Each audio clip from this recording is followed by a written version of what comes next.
everybody. Thank you so much for watching and listening to our reading. The song you just heard is You Wouldn't Listen by the band The Ides of March. This reading gave us a chance to explore gender, sexuality, race, politics, and global health. And it also gave us the chance to experiment with presenting a live, real-time theatrical reading online. So we hope you enjoyed. Now, as guests of our opening night, we have a very special treat for you. We'd like to welcome you to a one-night-only Talkbacks starting right now. So if you have any questions for me or for the cast and crew, feel free to put them in the Q&A function, which you should see right at the bottom of your screen. It's participants and then raise hand and then Q&A. If you have any questions at all about the show, about the process, about how we put this whole reading together, please drop them in the chat. And in the meantime, I'd love to have our beautiful cast come forward, turn your cameras on, and introduce yourselves, say your name, what role you played, and where you go to school so our audience can meet all of your lovely, lovely faces.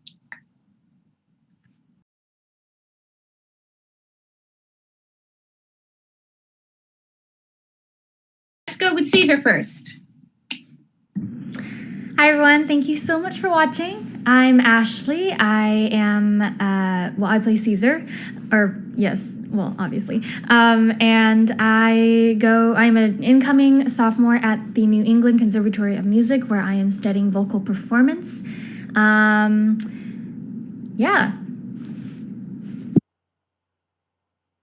Hi, everyone. My name is Julian. I am a rising junior at Princeton with Anna, studying English. Yeah. Hi, everyone. I'm Logan. I play Brutus. Forgot my order there for a second. I'm a rising junior at Yale studying English and theater studies. Hi, everyone. I'm Armand. I'm going to Foothill College right now, and I'm studying business and graphic design. Hi, everyone. My name is Caroline. I'll be a freshman at Northwestern University in the fall, where I'll be a theater major. Hey, everyone. I'm Maria. I'll be a freshman at Harvard in the fall, where I'll study computer science and neuroscience. Hi, I'm Dennis. I'm going into my junior year at Ohio State, where I'll be studying business. Hi, I'm Sana, and I go to American University, and I study political science. I'm a rising junior. Hi, everyone. My name's Abby. I'm a rising freshman at Harvard University, and I'll be studying global health and health policy. Hi, y'all. I'm Adam. I'm a sophomore at Cal Poly San Luis Obispo doing aerospace engineering, and I played Masala and Decius Brutus. Hi, my name's Anne. I'm an incoming freshman at Stanford University planning on studying computer science, and I play Simber, Cobbler, and Second Citizen. Hi, everyone. I'm Yenny. I was Ligarius in Third Citizen. I'm an incoming freshman at Georgia Tech, where I'll be studying computer science. Hi, everyone. I'm Catherine, an incoming freshman at Harvard, and I'll be studying biomedical engineering. Hi, everyone. I'm Nikita, and I'm an incoming freshman at UPenn, and I played First Citizen in Claudius, and I'll be studying neuroscience at UPenn. Hi, everyone. My name is Josh. I'm an incoming sophomore at Princeton University, where I'm studying politics, and I played Lucius. Yay! Okay, well, now that you have met our cast, please do feel free to drop some questions into the Q&A. We would love to answer them for you for just about, 20, 30 minutes, however long you guys want to have some questions. But I actually got some questions texted to me, so I'm going to start with those while we're waiting. Which is, anonymous attendee. First of all, congratulations to everyone for a dynamic and memorable performance. Question, why did you choose to set Julius Caesar in our current COVID pandemic? This is a really great question. I chose this play because I think that we're living in times that are just as urgent and disturbed as the setting of Shakespeare's play. Tension across the political spectrum, protests for equality that have not yet been granted, and of course the COVID crisis, which has taken so many lives and affected us all. And I think that theater reflects our times and should also move us forward. And Caesar, which is a play about all these sorts of different tensions and a group of people trying to navigate what is right, trying to make the best of their circumstances, and a play that does have many references, as you heard, to sickness and illness and things being unwell. Caesar felt like just the right play to put on to reflect our current state and also to move forward with out of past year and a half. Okay, we have another question. Thanks to all of you. I so enjoyed the show. The Zoom format must be so challenging and you still made it so engaging. Bravo. Thank you so much. If I had to turn that into a question, I would say, what is it like doing a Zoom show and doing it in this virtual format? And so I wonder maybe if a couple of people who I've been rehearsing with for a long time could speak about what the rehearsal process is like not to put you on the spot, but maybe Logan, you could talk about, how has it been rehearsing over Zoom and how did you have to adapt your normal acting to a Zoom show? Yeah, I think definitely when you're rehearsing in person, there's something kind of assured about the certainty of needing a similar space and having a set space set aside for work. But it's I'm rehearsing all these scenes for Brutus in my childhood bedroom, and I'm acting next to all my bookshelves and whatnot. But I think the flexibility is actually honestly very fun and somewhat empowering, and it adds extra utility to Zoom. Just to be able to meet and practice whenever it works best for everyone's schedules rather than being limited sometimes by physical constraints. And it's also just been great to work with so many different people from so many different schools. I've just loved getting to know everyone and see other people's art. So I think it certainly has its limitations, and I do miss in-person theater. But I also think that Zoom theater has a lot to offer. Yeah, totally. Does anybody else want to comment on what it was like acting through Zoom? Was it anybody's first time doing a Zoom show? Yeah, Sana, what was it like? What do you think? Well, when you asked me and I was I didn't use my brain at first, and I was aren't you in New York? And of course, Zoom. I was a little concerned about how especially Shakespeare, a Shakespearean tragedy would work on Zoom. But honestly, you did a really good job, and I thought everyone was the emotion and the energy actually worked through this little camera thing. So it went pretty well, and obviously people seem to enjoy it. Amazing. Does anybody else want to take it? Maybe Julian? Sure. Yeah. I'd say, first of all, kudos to Anna, because I really think she adapted to directing over Zoom super well. Just to kind of explain how she went about this was mostly one-on-one sessions towards the beginning and then gradually incorporating groups. And I think obviously Zoom is a different world than live theater. So Anna, it was extremely helpful to be able to do these one-on-one sessions and really get to know our characters and get to know the text individually, because it can be hard obviously to connect with people over Zoom. And then more generally on Zoom theater, I think this show in particular, what Anna was talking about, the urgency, the both the political aspect of it, the illness aspect, it all feels very current, and we've spent so much of our lives on Zoom the past year and a half that it only feels right in a way to somehow use this platform, even if it feels gross and awful sometimes. That's kind of part of it, is this reaching out as much as we can to connect. And I'm grateful to the whole cast, and especially Anna, for really working hard to try to make live theater happen over Zoom. So thank you. Yay. Well, thank you so much, Julian. And yeah, I think one of the exciting things about Zoom, speaking of connection, is that doing these one-on-one rehearsals, I mentioned in the beginning there were a lot of firsts with this reading, and this was really my first time doing very text-based one-on-one rehearsals. It was really hours and hours just one-on-one doing this work before everybody even met each other as a group. And I think that, it's interesting to think about what are we going to take from the pandemic into real life theater. And I think that's one thing, that one-on-one connection, you find your character and it's so, just personal and intimate with the director and the actor. And then when you put all of those gems together in the cast and everybody's awed by what everybody else has done, it's really exciting. Okay, a couple more questions are popping up in the chat. This is a great one to Caesar and Portia and Calpurnia. Did the treatment of female characters in this play feel outdated or contemporary? So let's go in that order. Let's go Caesar first, and then Portia, and then Calpurnia. Did the treatment of female characters feel outdated or contemporary? Great question. I think what's so interesting about our interpretation is because Caesar is female, we got to play with a lot of the power dynamics of what it means to be a female in authority in a male-dominated industry and workplace.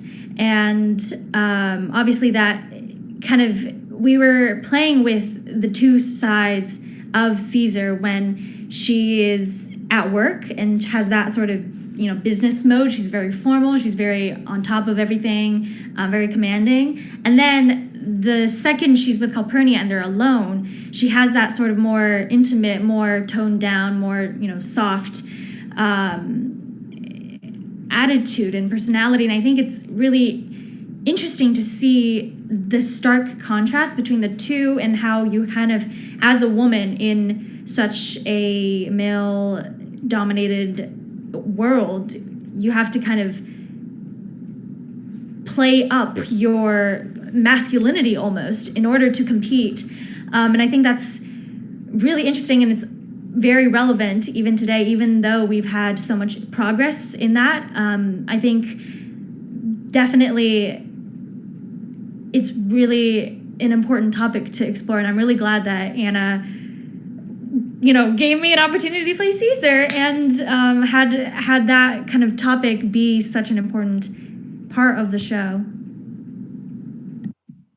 For sure. And, to add on to what you just summed up so beautifully, I certainly talked a lot about this with Anna when we were doing our one-on-one work, because traditionally Portia is quite a vulnerable character, and we made an effort to provide Portia with these moments of power, allowing her to sort of regain these bits of strength, even if it was as subtle as appealing momentarily to Brutus, her husband's, fairly sexist and biased points of view.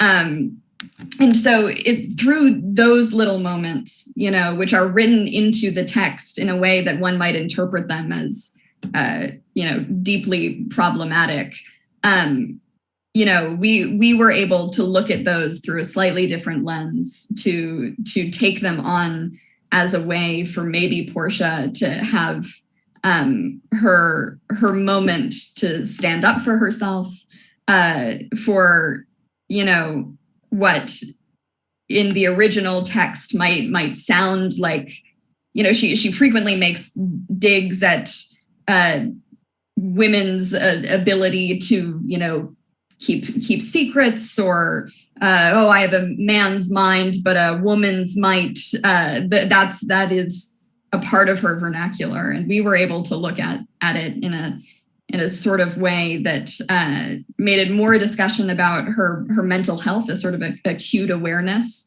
of what's going on in her own mind, because she is a fairly fragile character. And so I too am really grateful that we had the chance to explore that in this new and contemporary interpretation of this play. Yeah, definitely. Definitely +1 to both Ashley and our wonderful Portia. And for Calpurnia, I felt that one of the major things in my little story arc was agency. As Ashley mentioned, Caesar has two sort of personas, one when she's with me, and the other when she's among her male attending doctors and physicians, and she's leading them. But when she's with me, I know that I'll be heard, I'll be listened to as a wife, but also as just a woman in the society of medicine and in the hospital workplace culture and whatever. But as soon as she switches to that work persona, I know I can speak, but I really no longer have a voice with her or a way to affect her. So that's like, if you look at the text, I mean, it can be just simple as misogyny, but with our interpretation and how Caesar, even though she's a woman, she's still in this interpretation doesn't listen to me, and she still asserts kind of a more toxic masculinity when she is trying to lead her peers. That it's really complex, and I really enjoyed working around that conflict in our relationship and my character too. Yeah, thank you all for your answers. And on a similar-ish note, there's a really fun question in the chat for Anthony, Servant, and Lucius. Speaking of agency, sometimes it seemed that the servants were more insightful than their employers. Do you agree?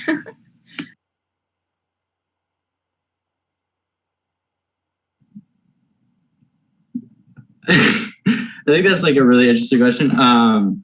But I don't know. I think the fun thing about Lucius was that he really he was always there. He always knew kind of what was going on, so he knew the insights of everything, and you didn't speak that much, and so he was kind of there. But he was always like in the background, and so I would have been curious to see how it would have played out if Lucius spoke up a little bit more, or maybe it said his 2 cents. But that's not how Shakespeare wrote it. So. Yeah, Abby, do you have anything to add? Or? No, I'd agree as well. Yeah, I mean, I think the other thing that's interesting is there are sort of 2 types of knowledge going on, right? I mean, the doctors like Brutus and Antony and Octavius and kind of the head people in charge have to have this very broad knowledge of, they're planning out the war and they think in broad strokes and bold moves and in terms of the trajectory. And I think the servants think more on the little scale, like you have to leave this room right now because somebody is coming to kill you. And I think sometimes those 2 sources of knowledge come into conflict. And that's where, sometimes you need to think on the macro level, but sometimes you need to think on the micro level. And I think sometimes the leaders just miss that. Interesting question for Cassius and Casca. Did you play the role as evil buddies on the same level, or was Cassius the boss and Casca the second in command? I think I have some perspective on this, but Dennis, why don't you take it away? I think with the parts of the script that we have, it definitely portrays it more as Cassius leading Casca and bringing Casca into the fold. It doesn't really. So I think that's what ended up being more in our interpretation.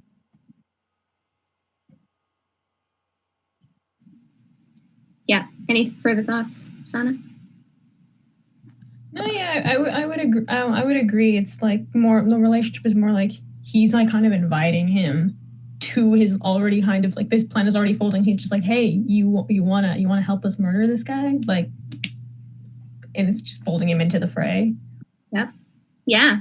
Okay. Next question. Anonymous attendee said, first question, who gave you permission to be this incredible? Thanks, Anonymous attendee. Second question, how did the virtual format impact how you approached your characters? And I'm going to combine this with another question that said, there is so many academic interests reflected, but all finding common ground in theater. Will this inspire some of you to do more theater in college? So I wonder if we could hear from some people that we haven't heard from yet, maybe people that it was your first show or people that were playing multiple casts in the ensemble. What was it like doing this show? And do you think it has, hopefully, I hope it was a good experience. It inspired you to keep doing theater in the future? So this is one of my first shows. As I mentioned before, I'm in computer science, so it's very different than theater. Before, I had some parts in the pit orchestra. I was really interested to try out this format. I mean, it seemed like we were doing something new, but also was a very supportive cast. So that was really helpful. And again, this cast is awesome and very supportive. I was learning a lot from different people, learning how Brutus, for example, really portrays emotions with his also stone cold facade, but also how Portia approached her role and really brought in different elements of kind of emotion, but also being really reasonable. Good job, Portia. So again, I learned a lot and was able to try out a lot of new things. I think I'll do a little bit of theater going forward, maybe another Zoom show, but I'm not sure about in-person acting yet.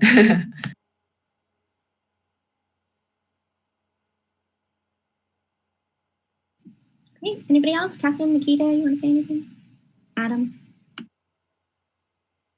Same thing as Yanni.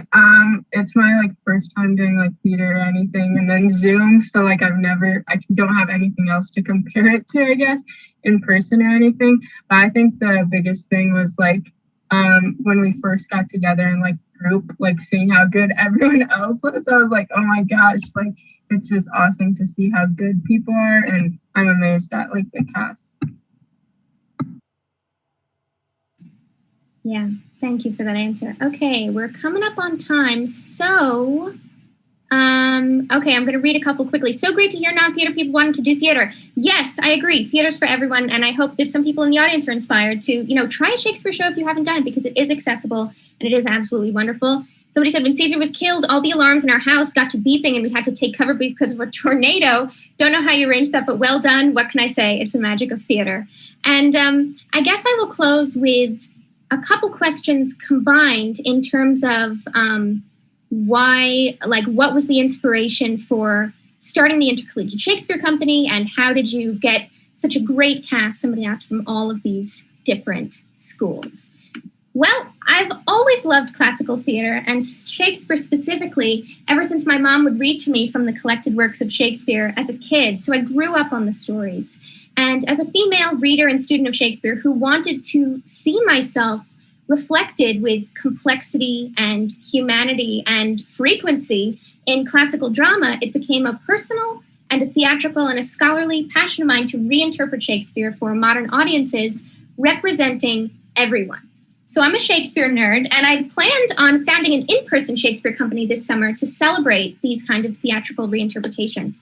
But when the pandemic hit, I realized that in this one way, it was actually an opportunity in disguise to include students from across the country and around the world. Julian is joining us from France right now, in several different colleges, and gather us together in this virtual space that we never could have done in person. And so the Intercollegiate Shakespeare Company was born. And in terms of finding such an amazing cast, I reached out to my networks, friends of friends, theater people who knew theater people from one way or another. And after many text conversations and a couple of Zoom calls, I was just excited to get so many great people. And I was lucky that everyone I reached out to was just, as you see, at such high level of talent.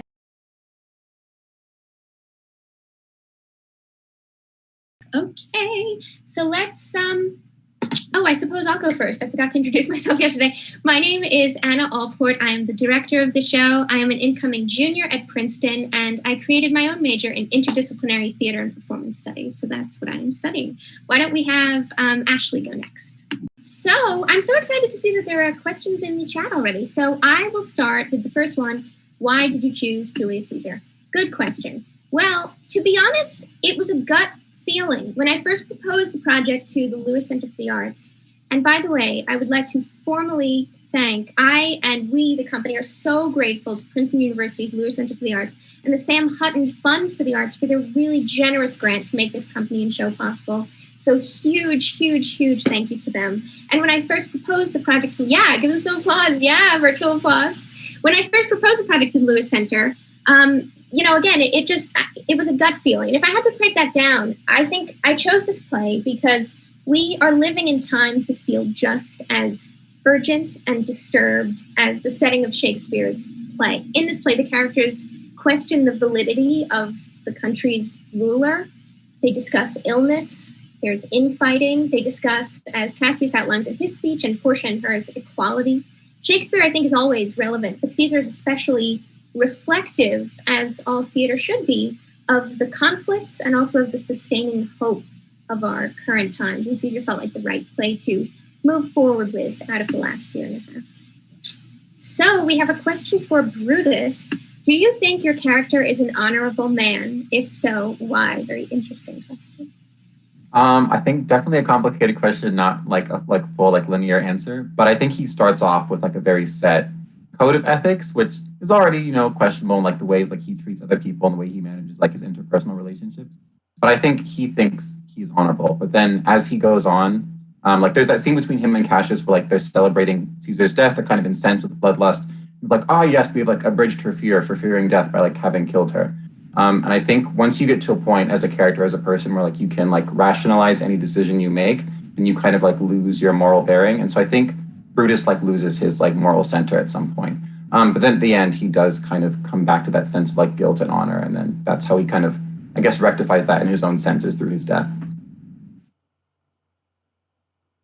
Yeah, great. We have a question. Somebody wants to know, first of all, congratulations to all the performers. I agree. Question, what is everyone's favorite scene? I really like this question. And I would also add, if anybody wants to give a shout out to anybody else in the cast, what really stood out to you tonight is a great moment that you want to praise your fellow company members for. Anybody has a favorite scene, favorite moment?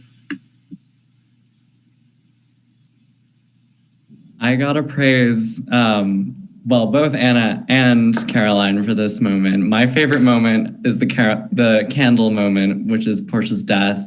I think it's one of the most theatrical moments, like manages to really be theater, like pushing through this Zoom format, both through Caroline's acting and through the sound design, and the whole thing I just think is really beautiful. So that's my favorite part, although there are many amazing moments.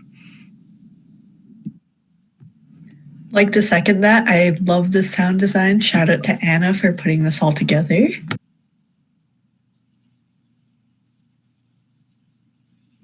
I really liked and want to commend Mark Antony's, and he delivered a really good speech. It had so much emotion and it really came through the Zoom screen. And so kudos to you, Julian. I really, really respect and enjoyed the speech the dialogue between Brutus and Portia, Caroline and Logan. That was just done so well over Zoom. You could really gauge the characters and their relationships to each other, even though we can only see like torso up.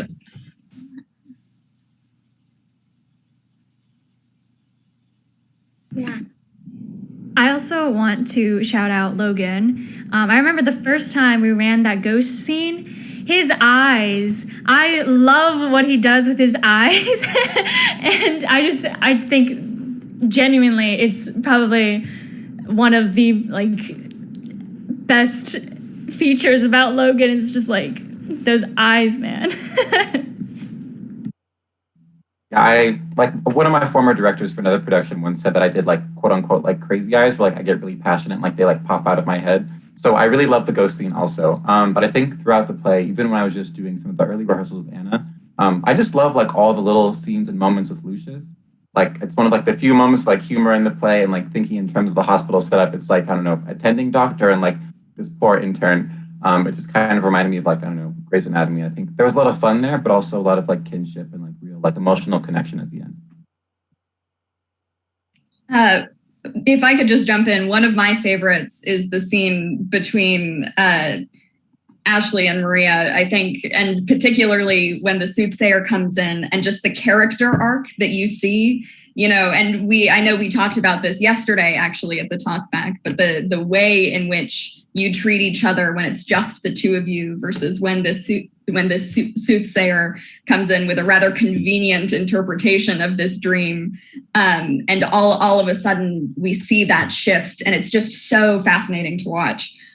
So that has to be one of my favorites for sure.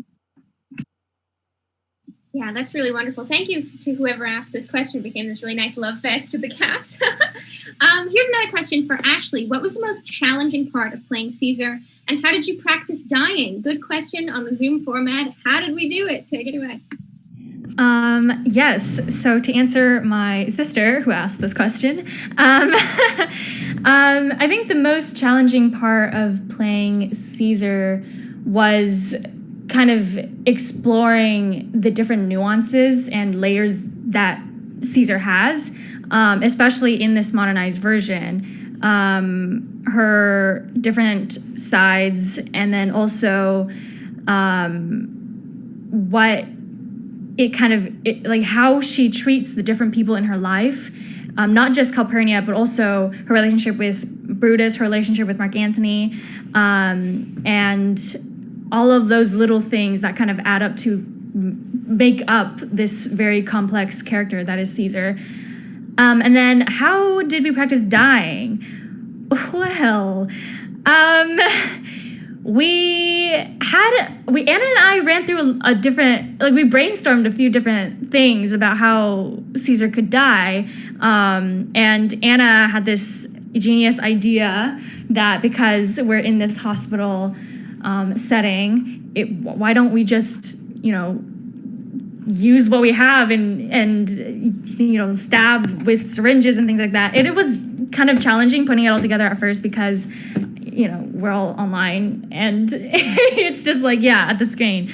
But we just ran it, and I think after a while it moved a lot smoother and just became kind of the death scene. Yeah. Great answer. So another question, two questions actually, are did you change the play at all besides making Caesar female? Question for Anna, did you edit the original play? I'm so excited about this question. Yes, I did. So let me tell you what I changed. As I said when the show opened, the text of tonight's reading is all Shakespeare's original language. I changed 2 words in Mark Antony's speech, changing brought many captives home to Rome to brought many patients home. And I changed in Cassius's speech, bore my bosom to the thunderstone to bore my face. When he's talking about walking in the storm, I made it walking unmasked with his face uncovered in the pandemic. And then to make the 90-minute mark, I had to cut much of the original play. I think the original runs about 2 hours and 45 minutes or 3 hours, and nobody can sit on Zoom that long, not even, the cast. So because of that cutting, I had to sort of reconstruct, as it were, some of the lines. It was really important to me to keep the iambic pentameter rhythm. So instead of cutting the script and leaving fragments that didn't fit pentameter, I had to make sort of a literary collage using Shakespeare's words and the original meaning and my own sense of Shakespearean language to reconstruct around the deleted parts of the play. And I also rearranged one scene, the scene where Antony rips up the mask. I switched the order of 2 paragraphs, both for time and because, if I may pass judgment on the legendary bard, this ending to speech felt a little more of a dramatic climax than the original order. And then, as people mentioned, I did add in the candle scene, and that was because in Shakespeare's original play, we hear from Portia in the scene where she is abused by her husband, and then we never hear from her again. She dies, but that's said by Brutus, and we never get to see her. And I felt like I wanted to honor Portia by giving her this moment where we can empathize with her, see her thought process, and, obviously not agree and wish that she hadn't done it, but at least she has, we're sort of holding space for her in this way. So I created the candle scene that Caroline so beautifully put together. Next question. Okay, I loved when the cast came up close to the camera and really played up the emotions. Did all of you rehearse together or in small groups? I could answer this, but Julian, why don't you take this one? What was our rehearsal schedule like? Oh, sure. Well, Anna, we kind of talked about this last time, but she really adapted to the Zoom format very well. At least I felt as an actor, because her method of going about it was one-on-one sessions towards the beginning, and lots of them to really dig into the text and help us find our characters and literally understand what the text was saying, where we were in the play, kind of finding our own personal arcs before we came together. We started introducing like group work for like scenes that had more people, and then we did a couple read-throughs as a group. But yeah, she mostly actually trained us one-on-one, and it was really helpful, at least I found. Good. Yeah, maybe Logan, do you have anything more to add on the one-on-one, especially because it's probably too humble to say it himself, but this is Logan's first ever Shakespeare play. Can you believe it? So talented, I know. So tell us about, what rehearsing your first Shakespeare play was like, one-on-one in the Zoom format. There are a lot of firsts for you here. Yeah, so first, Shakespeare production. I'd known of Shakespeare before, clearly, but it was really helpful just to have one-on-one sessions with Anna, because I would read blocks of text and I'd be like, wow, sorry to this man, I have no idea what he's saying in this monologue. And then Anna would be like, oh, fear not, I will translate for you. So she was kind of my Shakespearean guide and was just really elemental and fundamental in the whole process. But it's really great to work on scenes, I think, one-on-one, because you can really refine all the emotions and the subtext and all the different waves. And I think it was just fun to encounter Shakespeare for the first time and update it to, I guess, a modern context and make it feel less sometimes you see Shakespeare performed and it's very rhythmic and oh yes, we are all very formal and British. But then this felt very human, very real, very current. And I think a lot of that was due to how Anna shaped it and the care that she put into the one-on-one sessions. So just a big thank you. You guys, I'm blushing at all of this. Thank you. So I have a question, which is not in the Q&A, but maybe it was yesterday or I sort of glanced at it, which is people were commenting on how, this did feel quite modern and energetic. And there was a lot of, leaning in and movement and all of this sort of vivacious pizzazz going on in the Zoom play, which I think not a lot of people associate with Shakespeare. I wonder, not to put you on the spot, maybe Armand, you could talk a little bit about injecting Shakespeare with this kind of energy, how you did it, what it means to you, how you think shapes the production.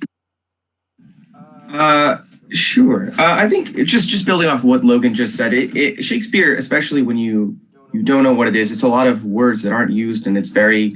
I remember a teacher of mine once called it like Yoda speak, because everything feels so like out of order. But once you break that down and you know what they're saying, like you can take a line and it'll say something in like a very odd way. If you translate that and say, this line, what they're actually saying is, hey, I'm going to kill you. Like, then it becomes clear you can get that meaning through your energy and your direction, because that line, it has a very specific feel to it, and you can inject that into words that with subtext that, may not match up directly to what you're saying. So even if you're in the audience and you don't understand Shakespeare, you're not reading it like me, you can still get the message of what they're trying to say if you put the right thought and energy. So my thought process, and I'm sure everyone in the cast thought process was, hey, as long as I get across the feeling of what I'm trying to say here, that's more important than just saying the words, because just saying these words, they're very beautiful and wonderfully written, but to many, they will have zero meaning. And if you put that awesome energy that all of our cast has in to those words, it gives it life and it gives it meaning. Totally. Somebody wanted to know, Cassius, why are you so upset by Portia's death? I think that's a great question. And to expand it too, like maybe Dennis, you could talk about the arc of your character. And we've had conversations about what his motivation is, but how you sort of approached going about this very wily, manipulative. For that, Anna had the idea that we wanted to play with that was that Cassius actually like really cared for Portia like deeply and had like feelings for her that like it's not really expressed throughout the play, but there especially that was an opportunity to show that he was really he was really sad because he cared for her more than most, so it was pretty devastating to him. Yeah, definitely. I love this question. Are all of you involved in theater at school, even if you're not majoring in theater? Maybe a couple people who haven't spoken can talk a little bit about your major, what it was like doing this online theater production, perhaps. Hopefully it was a good experience and it inspired you to do more theater on campus. Maybe some folks you haven't heard from yet. I guess I can go. Well, I've known Anna since high school. We did theater together in high school. And this is like the first time I've acted since high school, even though I did it a lot back then. But yeah, maybe after like this whole pandemic, I've been home for like a year and a half. Maybe I'll actually try it at school, even though I was pretty set on like, maybe like, oh, theater's gonna be high school. Maybe not gonna do it in college. Doesn't really align with my major. Maybe I'll try. I mean, there's a theater company at my school, so who knows? Maybe it'll be fun. After this, I kind of got the acting bug again. So everyone here is like absolutely wonderful and so like beyond talented. Like it's ridiculous. Even through Zoom, which I was very surprised by, but yeah, it works really well. So thank you for the opportunity, Anna.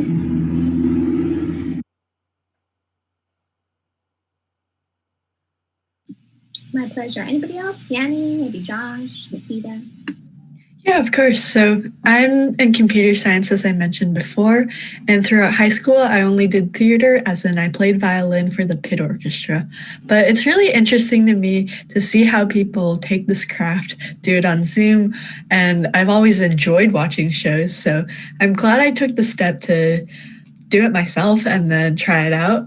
Shout out to Abby, Antony's servant, for sharing this opportunity with a group chat.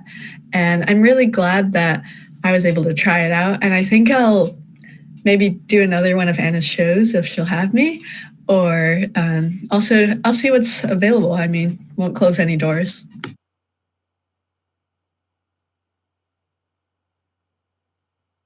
Yeah, and then if I could just jump in as well, I think specifically like with my major, which is politics, I do a good amount of theater on Princeton's campus. I was in one of Anna's other shows as the usual man.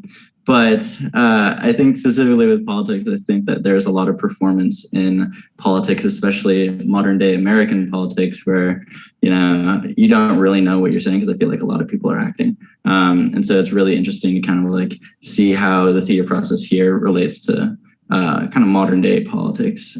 But I'm definitely going to continue doing theater at Princeton, hopefully with Anna as well, because she's so talented and amazing. But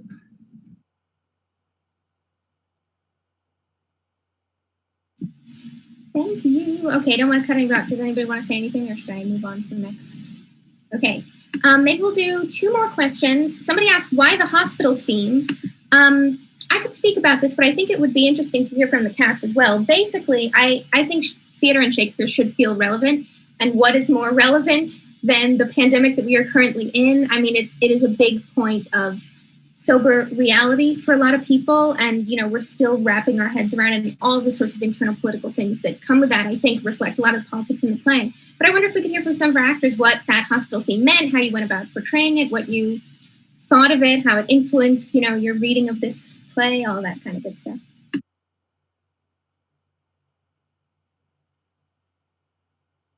Maybe Caroline, do you want to say anything on it? Yes, I would love to. So for me, when Anna first introduced me to this interpretation, the idea that this would take place in a hospital, I was immediately hooked. I'm a huge Shakespeare fan, and seeing it sort of revitalized like this, seeing it modernized, is always exciting to me. But this in particular felt so appropriate. It felt so apt. Because like in the world of Julius Caesar, this hospital has a hierarchy, and particularly in the era of COVID, it is chaotic. It has even professionals doubting themselves and doubting their colleagues in this case, which all feels very appropriate to this world of Julius Caesar. And so I was immediately intrigued, definitely on board, because I feel like there are just so many similarities, the sense of urgency, the sense of chaos, the sense of ladder climbing, which are all present in both the world of the medical field and in Julius Caesar.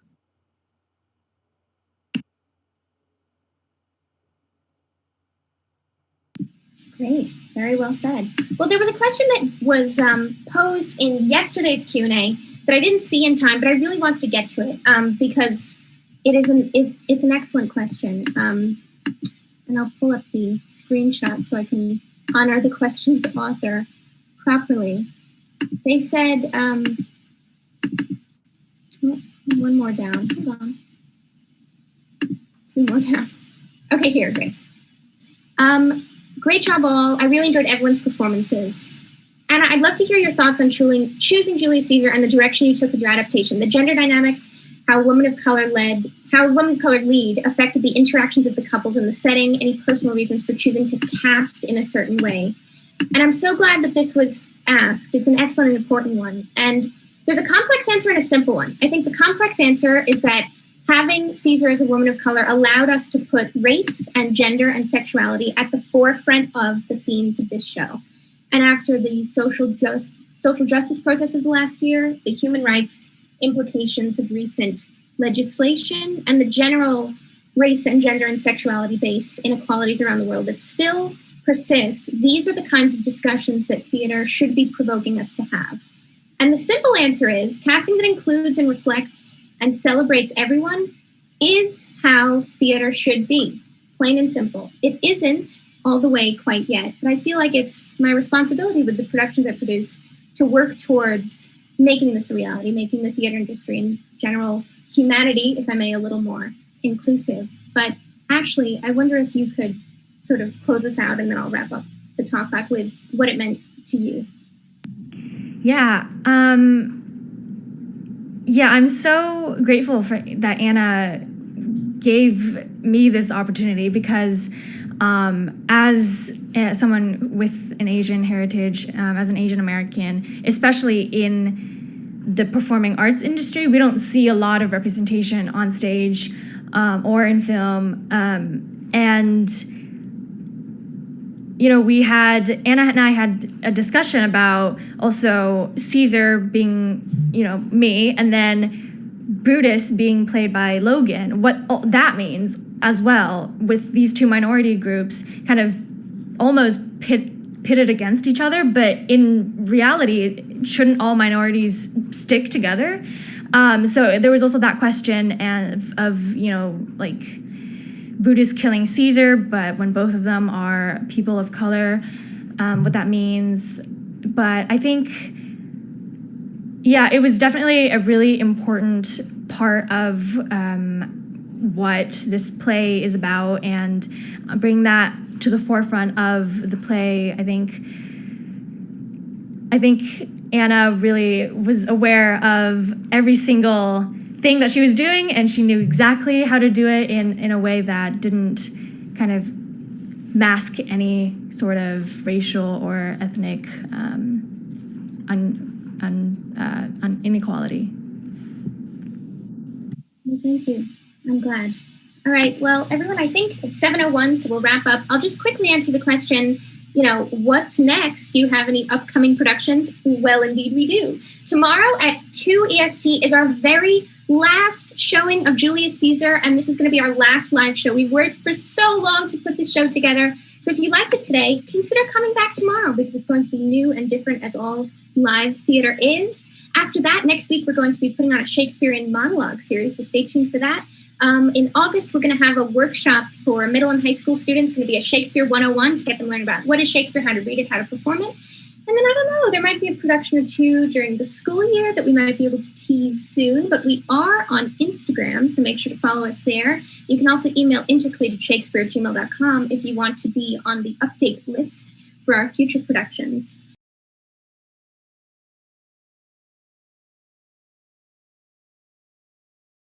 So I am so thrilled to see that we have so many questions in the chat. Yay, how exciting. Everybody says, wow, congrats to everyone. Great job, cast and crew. Wonderful production, great sound effects. Great job, everyone. Amazing, amazing. Thank you. Okay, let's jump into some of these wonderful questions. How about two actors who played multiple servant characters and members of the public? How did you distinguish one role from another?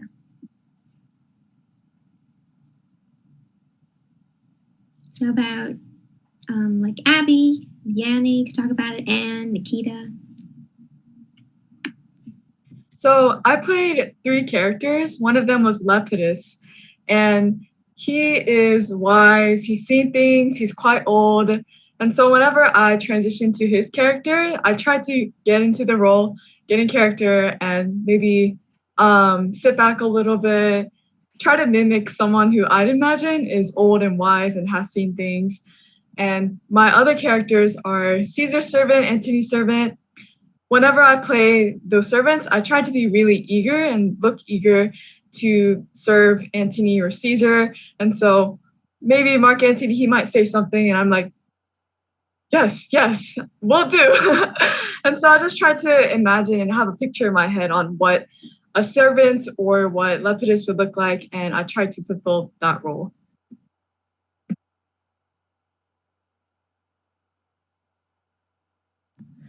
As for me, I had some visual cues. So for Ligarius, he's part of the EMT squad.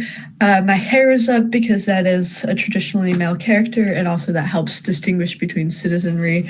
And I also have this, okay, my EMT star just fell off, but I have a black jacket. It's just those details that Anna thought of for us to help distinguish between some of the various characters, and also the groups was the physician's coats versus the EMT jackets versus the common scrubs. Yeah, and for me, I also played 3 different characters, and I found it helpful how they were like dispersed at like different times throughout the show. So like I played Cobbler, who was very like funny and like playful, and he was like sort of at the beginning of the play, whereas Cimber, who was one of the conspirators, he was I guess more serious and towards the middle. And then I play Second Citizen, and that character was towards like the middle and like the ending-ish of the play.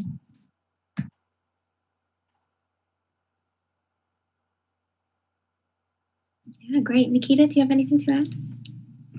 Yeah, so I played, like I said, Claudius in First Citizen. So kind of like jumping off what Abby said, Antony's servant. kind of thinking about like the different contexts of like what each character would be in, and depending on the situation they were playing, and also just thinking about the emotion.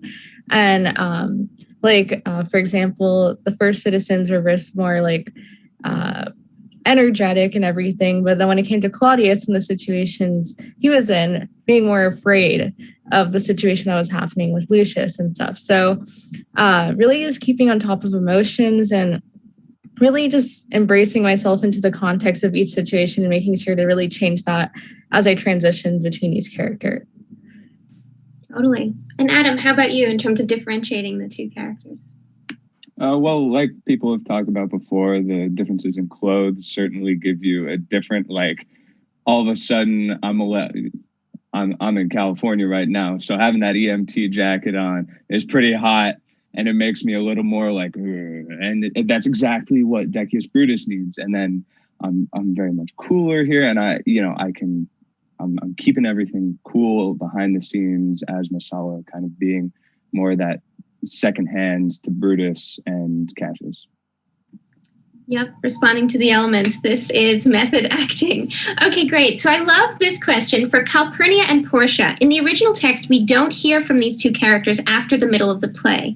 How did playing the soothsayer for Calpurnia and playing the candle scene for Portia change the arcs of your characters for you? Yeah, so I guess I can answer this a bit first. But Calpurnia's role in the play, as the lines are written, like in the more traditional sense, she's only able to affect Caesar and influence her decisions when they're at home together. That's the only place where she has where Caesar might be able to take her input. As we see, Caesar listens to her when my character makes this plea for Caesar to stay home, no matter the consequences in the Senate. But even after Caesar shuts her down, her venturing outside of her home and outside where she has any possible hope of influencing Caesar to make this one last brave attempt at stopping Caesar's death, it shows me that, or for Calpurnia's arc, it meant to me that Calpurnia is not someone who gives up easily. Even if she sees the end in sight, she'll keep pressing on, and she'll do all that she can and to help make things better. And I think that gives her more agency than in this version of the play, where I also play the soothsayer, than if we didn't see her after the middle of the play. Yeah, and I'm really grateful that we had a chance to explore this idea of female empowerment in this production, just because it's something that in the original text and how it, the way in which it was originally written is pretty severely lacking. And at least for me, this candle scene, which is a symbolic representation of Portia's really tragic suicide. It was an idea that Anna raised with me at the very beginning, and I was so excited to play with that because it offers Portia something that is missing for her in the text, which is this moment of acknowledgement, this moment of empowerment, even because she obviously doesn't appear in the original text after Act 2. And her death is only ever discussed among men, among her husband, among Cassius. And so it feels, if you're reading the text, almost glossed over in a way that I know Anna and I mean, we certainly talked about it. We wanted to give Portia this moment for herself. And that's really what that candle scene, I think, accomplished. It gave her, it empowered her a little bit. It offered the audience the chance to connect with her in a way that the original text does not offer. And so I think it humanizes her. It makes her more complex in a way that I really enjoyed as the person having the wonderful opportunity to play this role. Yeah, and it was such a beautiful scene too. On a sort of similar question to Octavius, in the original play, Octavius comes in towards the end and isn't in the first half of the play. But in this version, he seems to be there all along in disguise. Can you talk about how being in disguise affected Octavius's role? Yes, I totally can.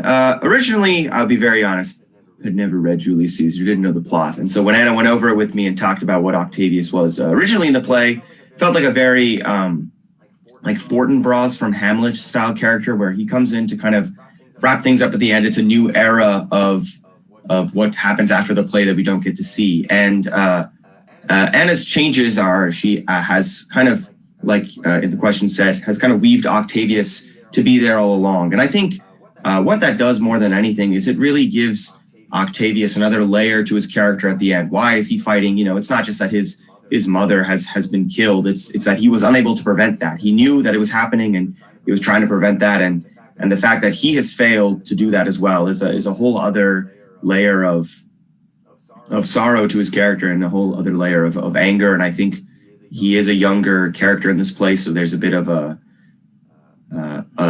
wisdom that he learns from his mistakes there. And we, you know, obviously we don't get to see that a ton, but I think that it did really help make that character more, give it more dimensions, I think. Yeah, we have two questions here, a few of them. For Caesar, what did you bring to this very male role as a female actor? By the way, you did amazing. And I'm going to combine that with so awesome to see a female Caesar. I loved seeing Caesar and Calpurnia representing the LGBTQ plus community. Thank you. So maybe you could talk about, you know, the being a female Caesar, what the gender bending of that role meant, and then what that means for, you know, discussions of gender and sexuality. Sure. One of my favorite things about playing Caesar as a female is that I hadn't really noticed this until I went over the words with Anna in rehearsal. But so many of Shakespeare's writing, you might not think that it might work, you know, with a reverse gender, but even just by emphasizing a different word in one line, it can change the meaning so much. And I was able to play with that, which I really loved. For example, that one line that I I love saying, the phrase is ordinary men, right? And I guess, you know, if Caesar were a guy, you would just say ordinary men and maybe emphasize the ordinary. But I was able to emphasize the men, which really, I think, changed the meaning and the interpretation, which I just think is so great because you don't have to change anything about the words. It's just how you say that, how you portray that, which I think adds a lot to the character as well. Being a female Caesar in a male-dominated workplace, you kind of need that toughness and that kind of she's almost looking down on the men a little bit, which I think in this case is appropriate because she's surrounded by such competition and everyone else is male. So I think that was one of my favorite parts about playing Caesar. And I think what it means to society in general, obviously we're still working towards a more equal workplace, especially in the medical field and just in STEM in general. And I think having a female Caesar, we're starting to see more female CEOs, female people in power, people in power who are female. And I think having this kind of discussion about what does it really mean to be female and also a person of color in power is very relevant to the world today and will continue to be. Yeah, really well said. There's a wonderful question from Mark Antony, which is this. Your power comes from avenging Caesar's death and defeating Brutus and the conspirators. But at the end, you call Brutus the most noble Roman. What made Mark Antony change his mind about Brutus? Interesting.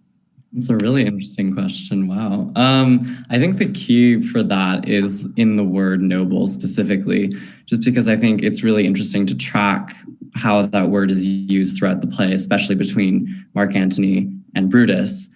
because the way that Mark Antony describes Caesar during his or her funerary speech is using this word noble, specifically in terms of how she brought many patients home to Rome, how she cried when the people were weeping. Like it's nobility is so attached to Caesar's connection to the people when Mark Antony is using that word. So I think by the time we get to the end, Mark Antony kind of realizes the ways that Brutus actually was working, like he said, toward the common good and had Rome in mind in all of his actions.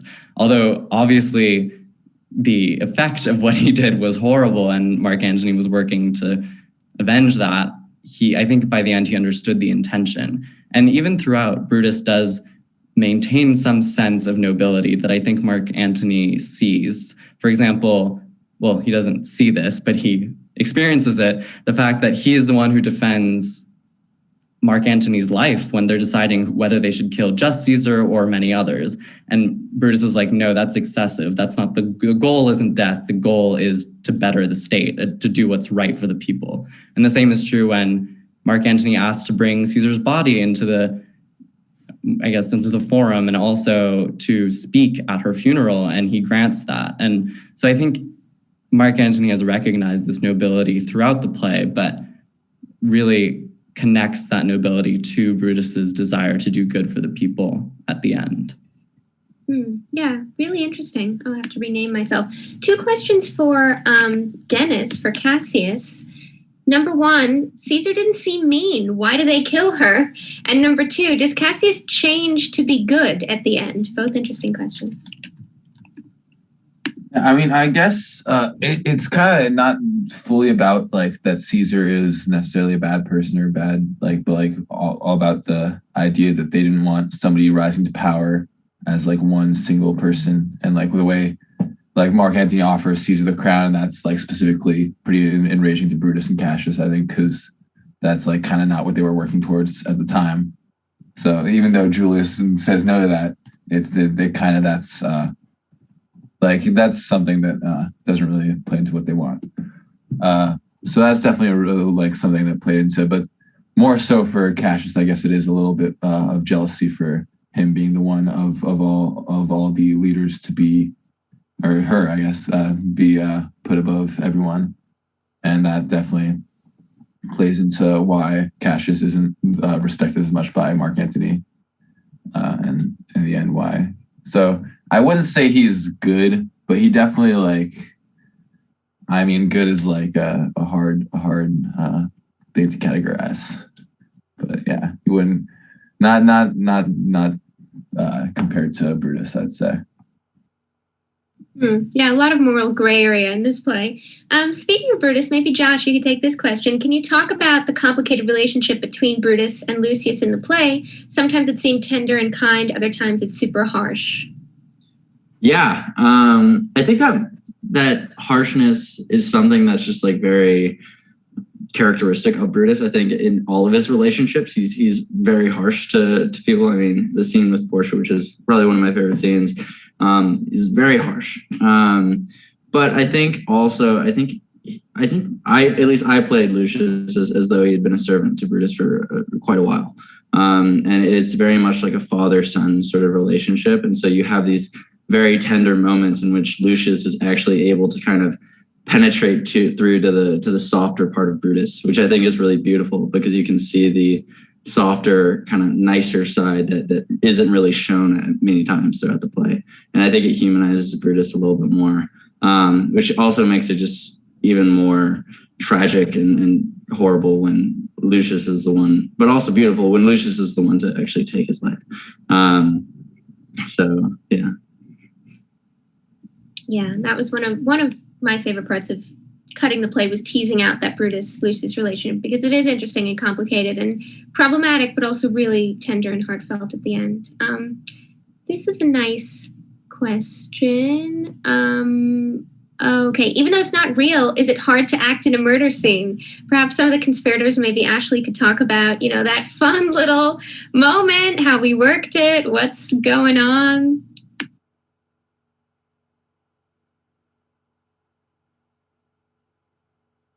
Do they, any of the conspirators want to say anything first? Maybe like Dennis or Yanni or Nikita? And I mean, it definitely when it's over Zoom becomes hard to. It's a lot about timing and working things out, making sure everyone's on pace and knows what's up.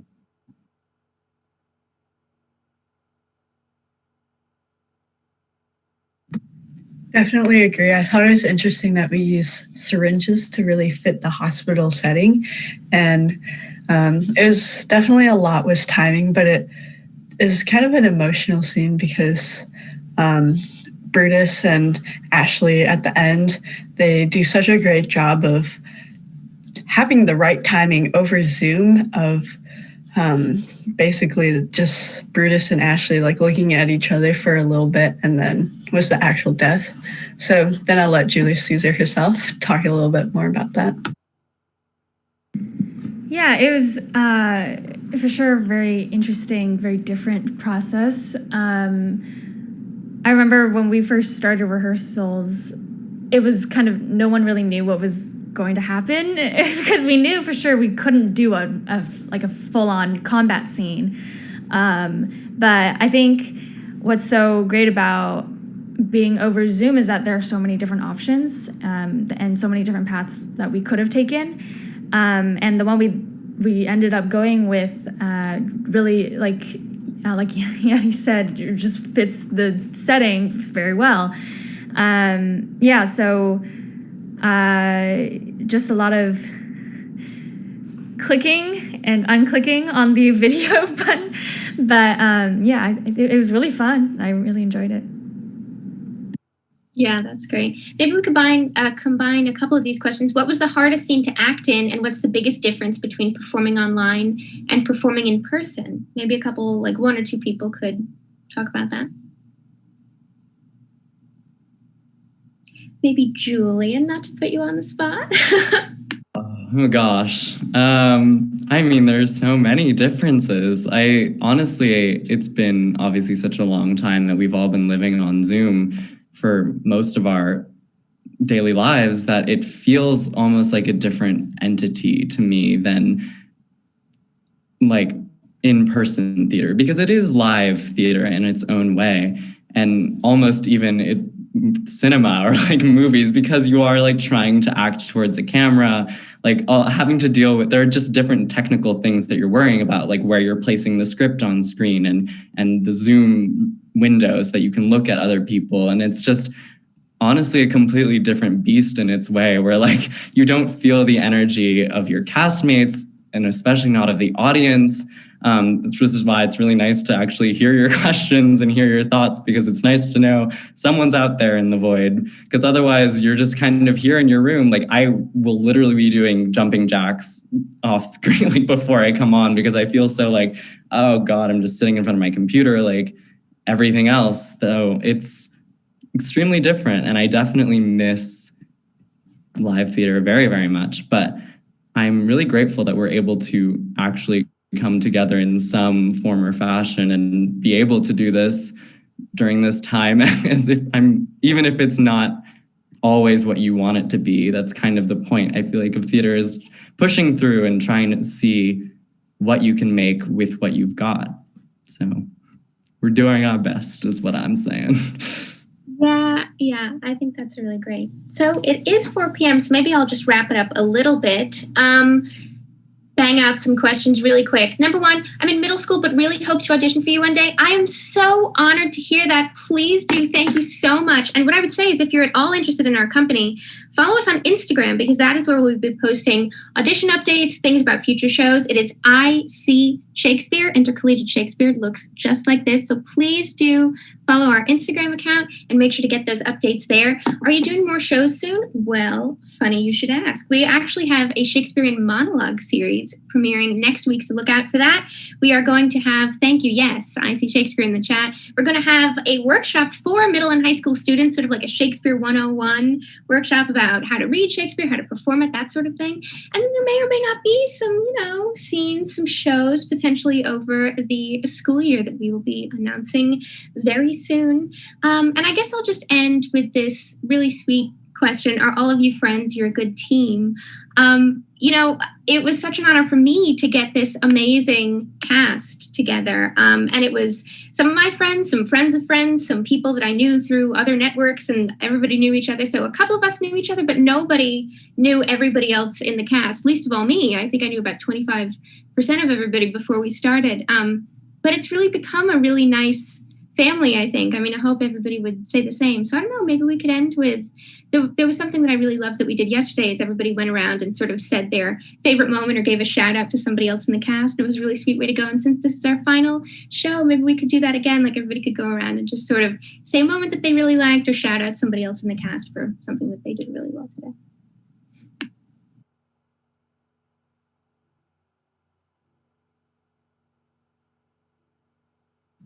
I'll start it off. I want to shout out Ashley because, I mean, you guys saw her as Julius Caesar. Amazing, amazing. She is the person who got me in touch with Anna. And thank you so much for that. And thank you, Anna, for the opportunity. This has been fantastic. And for that question, I think we can all agree we are friends now.